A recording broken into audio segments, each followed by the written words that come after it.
Yo, what is up, everyone? Andrew Pabia here. Thank you so much for joining another episode of the Game of Entrepreneurship.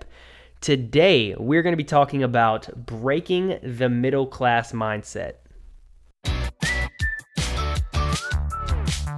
I went from broke teen dad scrounging around for rent money to running a six-figure Facebook business on autopilot in 6 months.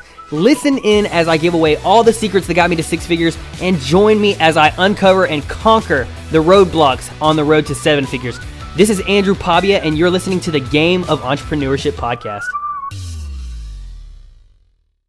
Yo, what is up, everyone? Today, I wanted to talk about how we can break that middle class mindset, how we can separate ourselves from the mediocre masses, the general population, and really just push back against that force of average. Okay, guys, so the first thing that I wanted to talk about is developing a winning mindset. How do we develop a winning mindset? I know that sounds so cliche, but it is fundamental when wanting to grow your lifestyle. So the first thing is to cut off your loser friends, the people who they just want to sit around and talk shit about people, and start picking up people and putting yourself around people who have good ideas, who are, just always open-minded. They're willing to talk about new business ventures. They're willing to try new things. Surround yourself who are, always talking about positive ideas, and you can, just talk back and forth and almost pick their brain. Though that mindset rubs off, okay? But so does negative mindset. So guys, I'm telling you, you need to separate yourself from people who are always pushing negative, who are always closed-minded, who are always, making excuses for themselves why they can't do something. Guys, there is no excuse, and they're literally, if you have the right mindset, there is nothing that will stop you from reaching your goals. I'm telling you right now, it is okay to be unreasonable and to have unreasonable work ethic. Let me tell you a story really quick. So last year, you guys know, if you've listened to my other podcasts, then you know my story. But for those who haven't, I want to start by, mentioning that, I had a kid when I was 17. Everything was fine until, we got out of high school. Then, I started getting hit with real world problems. Anyway, everything boiled down to November 2017. I found myself standing in a kitchen full of empty cabinets with my fiance. Worst feeling of my life. That was like a switch on for me. I never wanted to put my kid in that position again. And so I started getting at it. So what did I do that really set me apart from the general population and allowed me to achieve what I've achieved in the past 11 months? It literally switched on my hard work button. Like, I don't know how to explain it. So let me backtrack a little bit and talk about my coach, Mark. The reason I want to bring this up is because I feel like I learned a lot about hard work from my coach, Mark.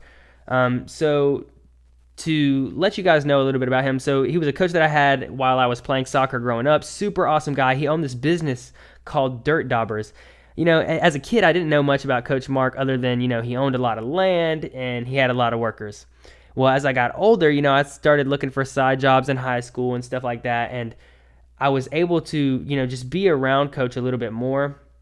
And I got to see like his actual work ethic when, I was doing side jobs and stuff with him. I got to see what Coach Mark was really about. And that was really, really cool. The little time that I did spend with him, he taught me a lot. So the thing that I would say I got from him most is hard work. I remember him telling me a story about how he knew this person who was constantly partaking in like these get-rich-quick schemes, like where you'd buy into something and you're supposed to be able to learn something that's going to get you rich fast, while on the other hand, Coach was literally working with a shovel and just simply working hard, and he scaled his life so much faster than that person that was always just trying to find the easy way out.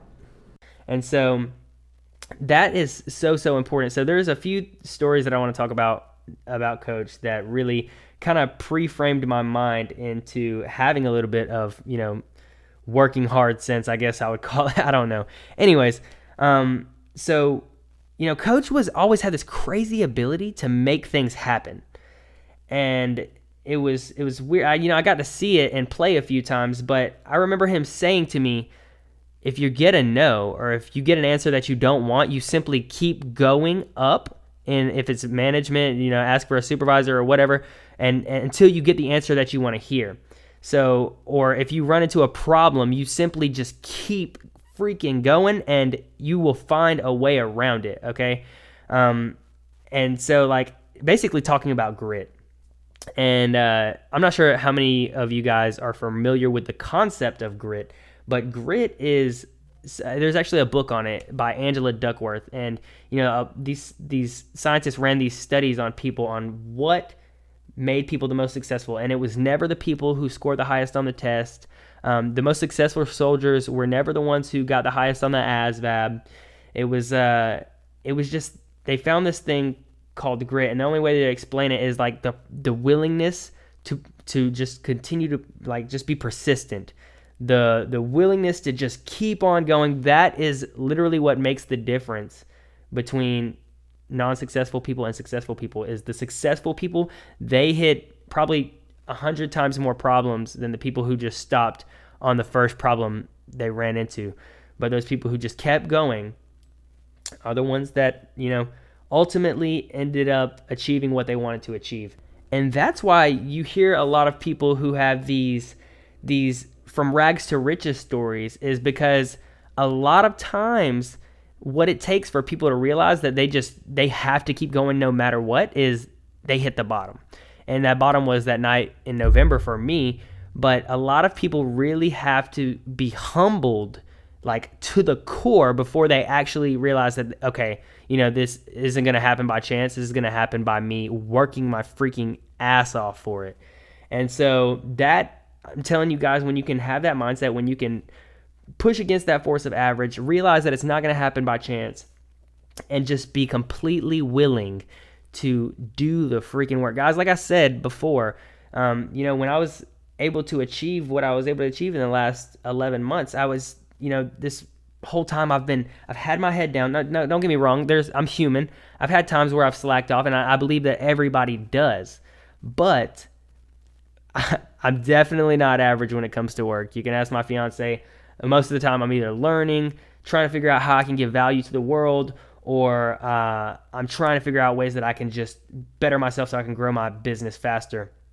Anyways, so I've learned the code, like the formula to success. It is relentless hard work. And the people who realize that first are the ones who are going to do exceptionally well in life. So how do you develop this habit of, just wanting to work extremely hard and put yourself ahead of the game? Well, I think the number one thing is, recognizing that there's more. For me, I always felt like there was more to life, but I never had the guidance to really help me pass certain mental barriers, to know, really, flip that switch on for me and just get me, like, completely in work mode. Unfortunately, it took me hitting rock bottom in order to do that, but you can actually not be like me, and you can learn from other people's mistakes. So if you take a look around and you're observant, you'll realize that there are cheat codes everywhere in life. If you just surround yourself with the right people, you'll start to pick up on trends. You'll start learning from other people's mistakes, if that makes sense. So people will talk about their previous experience, what they did, why it didn't work. And if you just listen, and this is why it's important to surround yourself with people who are, on the same path as you, or just have the same goals in mind, is because when you're trying to achieve, a certain result and it's in the same direction, they can tell you what not to do. And so that's extremely, extremely helpful when trying to scale, because you can get things done quicker. That's why, I'm always attending masterminding events, because when you can go and learn from other people who have the same goals as you, and you can find out what they've had troubles with in the past, and you can find out what's efficient, what's not efficient, you can learn from other people's mistakes, you will scale so much faster than you could ever imagine. That's why I love attending those in-person events and just learning from other people in the game. And, it doesn't matter if they're on, a lower level than me. It doesn't matter if they're a higher level than me. If they can provide value in my game of entrepreneurship, then they deserve a spot in my network. And another thing that I learned from going to those masterminds is the most successful people in the game are the people who are working the hardest. So like I said, in life in general, it's just survival of the fittest. The people who are willing to put in the work are going to be the people who are reaping the benefits on the back end. So guys, be willing to have unreasonable work ethic. Develop that just winning mindset. Surround yourself with good people, and yeah, just scale, baby. Boom! Thank you for listening in to the Game of Entrepreneurship podcast. If you loved the podcast, please feel free to rate and subscribe. Also, if you would like to learn how I was able to create a Facebook business and scale it all the way to 6 figures in 6 months, all you have to do is go to Andrew Dylan Papia on Facebook. That is my personal Facebook profile. Feel free to follow me, and then that will lead you to my private Facebook group where I literally teach everything, exactly how I did it. I share everything in there. So guys, go check it out. Thank you so much for tuning in to the Game of Entrepreneurship, and I look forward to seeing you on the next one.